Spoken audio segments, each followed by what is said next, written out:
Hello everyone and welcome to the long-awaited 2024 Book Award ceremony brought to you by yours truly.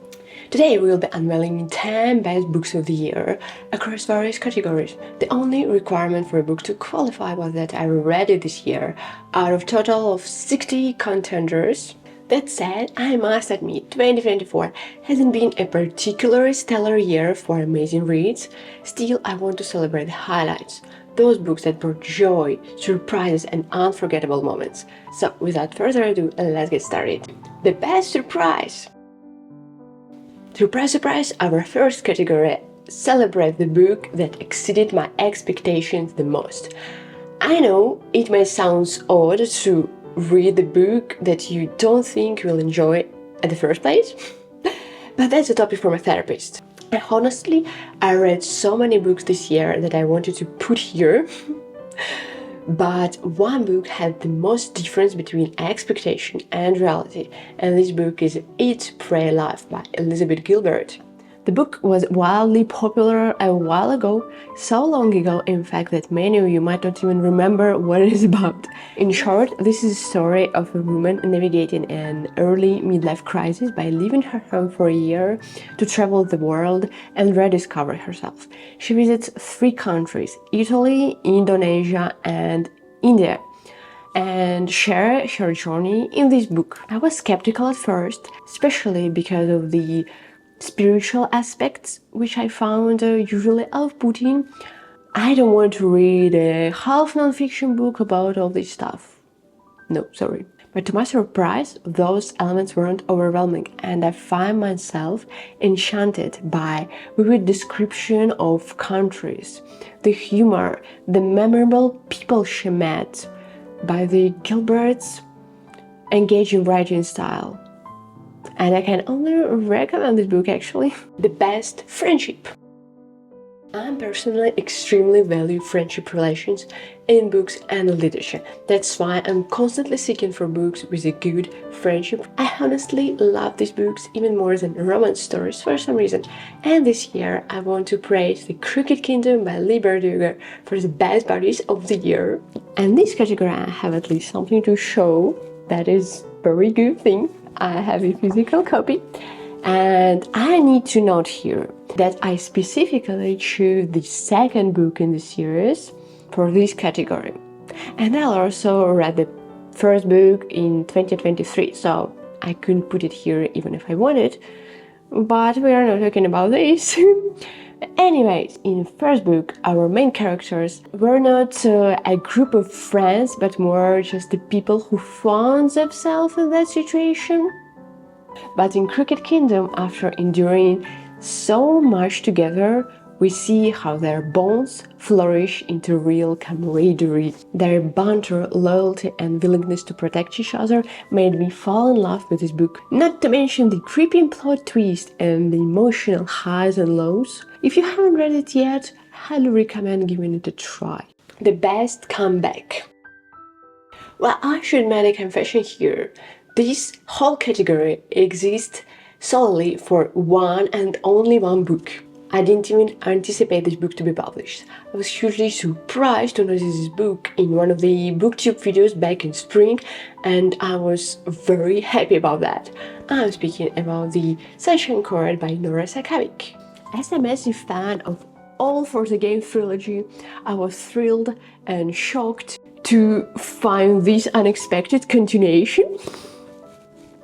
While it shifts focus to another characters, it brings back all the elements I loved. Damaged but enduring characters, heartfelt friendships, messy romances and high-stakes sports. And funnily enough, in the first trilogy, we followed the smallest team in their league or whatever that was, but here we are thrown into the biggest team, which is much harder because you need to remember many more new names. The book is kind of a continuation of the first trilogy, however, it speaks about the new set of characters, as I already said, occasionally showing some small cameos of others. I couldn't say that I'm in love with the guys from this book. I still consider the bunnies from the Foxhole card as my precious bunnies, but that love didn't start from the first book either. So for now, I'm just waiting for the next book to come, hopefully next year, and I'm ready to add it to the list of the best books of year 2025. The best atmosphere. Our next category is the book with the best atmosphere, and of course I could choose here one of the fantasy books with a huge well-built world, or a sci-fi novel showing the limitlessness of our universe, or a chilling horror, for example. But I think that the best atmosphere is the one you can and want to experience yourself. That being said, the winner here is The Year in Province by Peter Mayle. I might be a little bit biased here because I live near France right now in this moment, and I have a lot of acquaintances and friends from France, and that might be a reason why I enjoyed so much this delightful memoir about an English couple moving to the south of France. But maybe this is just a good book in itself. It's full of humorous anecdotes about the locals, their traditions, and adjusting to life in province, including navigating the bureaucracy and learning the language. Mayle's witty style and vivid descriptions made this book a joy to read. Pair it with a blanket and a glass of wine and you'll feel like you're living in France yourself. The best book nobody knows about. You might ask me why nobody knows about this book, and I might answer you that the book is just not translated to any other language except its original, which is not English. Yeah, that's a very usual thing on my channel, I know, but you know what, I don't care. I read this book in April and I still remember it. Its plot, its atmosphere, its relations, and I just want to praise this book somehow, because I fell in love with it and I need to speak up. And I'm speaking about The House of H by May. It was the best book written in Russian for me this year. The best Southern Gothic, yes, I read a couple of them this year.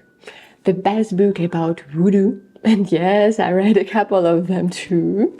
The book with the best family relations, the good fantasy, and honestly just a great surprise as I hadn't expected much. The best graphic novel or manga.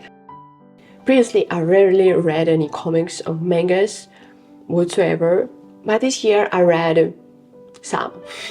And I think it's time to give some place for them in this award list too. And this year winner is obviously Fans Challengers #1 by C.S. Packard.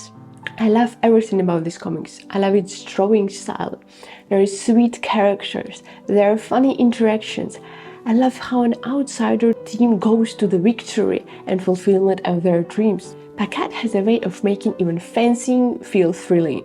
The single volume I read this year is just another tiny piece in this great series that I truly love. And here I am waiting to read anything that appears. The hype thing I actually liked. I usually do not read a lot of very popular books, at least I didn't do that a lot this year, but somehow some of them found their ways into my reading list. And sometimes I even like them. Just like our today's winner in this category, Tomorrow and Tomorrow and Tomorrow by Gabriel Zavin. I love this book. On the one hand, this is a story about a boy and a girl who become or not become lovers, but on the other hand, this is a book about entire generation. The generation that is constantly trying to achieve something, trying to find themselves, but at the same time hide their traumas. The generation that is lost and cannot just live and enjoy their life, and even sometimes coming to realization that all our yesterdays have lightened fools the way to dash to death. It's also a nostalgic ode to video games filled with references and themes that gamers will adore. This book is about a friendship also, which is, you might already understand, I am really appreciate in literature. And this book shows well the very pain of creativity that I think every creator of anything can relate to. The best I read not only to have fun. Yes, I read not an easy book sometimes because I just want to pretend I'm smart, which is not true. Anyways, I want to note here one specific book that you will never pick up just for fun or for relaxation, and it is The Autumn of the Patriarch by Gabriel Garcia Marquez. The book is magical. It tells about the dictator of some imaginary Latin American country, which honestly equally can be anywhere on earth, who has been ruling the country for years and years, but he finally dies. Or rather, the book begins with his body being found by people who broke into the palace. But how can you tell if it's really him when no one has seen him for many years? When many generations have passed, and he was still above them, when he had already died in the past, but everything turned out to be fiction. Year by year, this president grows even farther from any connection with his people. Emotionally, you are torn between the hatred to the character, for his endless desire to retain power at any cost, and his orders that can be given, but to carry them out is criminal, to pity because of his loneliness and the fact that the only thing that brought him joy in the world had been given to other countries to pay off debt. The best detective story. When I looked over the books I read this year, I noticed that there were quite a lot of detective stories, which is not surprise, I like them. But I decided, okay, I need to create a special category for them in this list. And the winner here is A Fatal Grace by Louise Penny. This book is a part of the series, but I'm convinced that you can read it separately and it will never spoil you anything. What is the most interesting here is a plot setup. During an amateur curling competition, a woman was electrocuted in the middle of a lake. How could even current find its way into this woman's body when it was a Canadian brutal winter outside and she was wrapped into 10 layers of clothing? And in general, let me remind you, they were playing curling, not the most exciting sport to look at. So someone in the audience should have noticed something. So if you want to find out what happened there, just grab the book. The best book. And we are here. It should have ended here with the best book. This year hasn't been overflowing with standout reads. Or maybe I am just being overly critical again. I don't know, but I did find one book that deserves this spot. It's again the book that nobody has even heard of, but I don't care. It is Berlin Poplars by m.rubeski. This novel, for me, stands out as an incredibly true-to-life story, particularly in the way how it captures the emotional complexity of its characters. It's about three brothers, each of them so vastly different from each other that it's hard to believe that they share the same bloodline. Their paths have diverged so much that they barely interact with each other, but their mother's stroke and impending death forced them to reunite.